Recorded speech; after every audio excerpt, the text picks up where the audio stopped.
Welcome. Let's look at graphing standard form of a line. Here's an example of standard form, 3x plus 2y equals 6. Let's learn a little more about it. We need to get ready, grab a paper and pencil. We're going to do 4 examples together, and be sure to take notes and get the last slide into your notes. We're going to look at what is standard form. If I'm given an equation in standard form, how do I graph the line, and why do I need to use standard form? So standard form is of the form ax plus by equals c. These things must be true. A, b, and c must be integers. That means no decimals and no fractions. A has to be greater than 0. That means a must be positive. We don't want a negative hanging out there.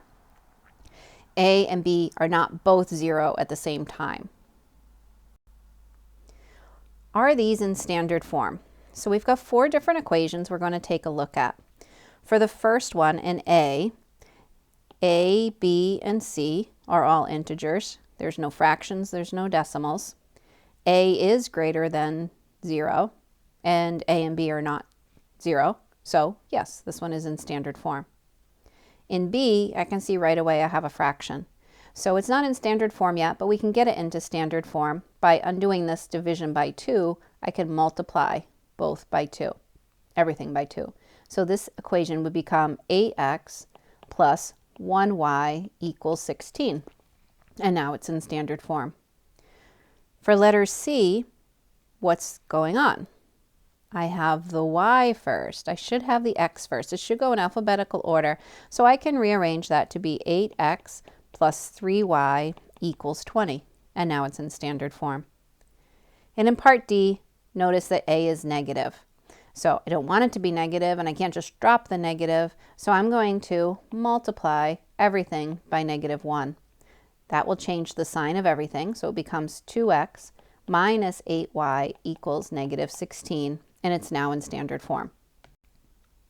How do I graph from standard form? So we looked at this example in our last slide. We have 3x minus 2y equals 6. And the key piece is intercepts. And intercepts are where they cross the x-axis and the y-axis. If we can come up with a point on the x-axis and a point on the y-axis, that's all we need. We just need 2 points to be able to draw a line. And in order to do that, we're going to plug 0 in for y and solve for x, and we're going to plug 0 in for x and solve for y. So if I plug 0 in for y, that means that second term is going to be 0, and I have 3x minus 0 equals 6. 3x equals 6, therefore x is 2. Remember to write it as a point. So we have the point 2, 0, and I'm going to go ahead and plot it. I'm now going to plug 0 in for y. We'll get rid of that one. And I have 3 times 0 minus 2y equals 6. Negative 2y equals 6. Divide by -2, and I get y to be -3. Write it as the point, and we have 0, -3. That means I'm on this y-axis, and I'm down at -3. As we said earlier, 2 points is enough to draw a line, and I can connect those and add my arrowheads. And I've graphed the equation 3x minus 2y equals 6. Why might I use standard form? If we look at this example, maybe this came from a word problem with some really big numbers, and it's still going to be the same way. I can plug in 0 for x, and now I'm going to have 30,000 y equals 60,000, so I can divide both sides by 30,000, and then I get 2. So my y-intercept is 0, 2, and I go ahead and plot it. With my other intercept, I can plug 0 in for y, and I have 10,000 x equals 60,000. Divide everything by 10,000, and x equals 6. X equals 6 there, and I can draw my line.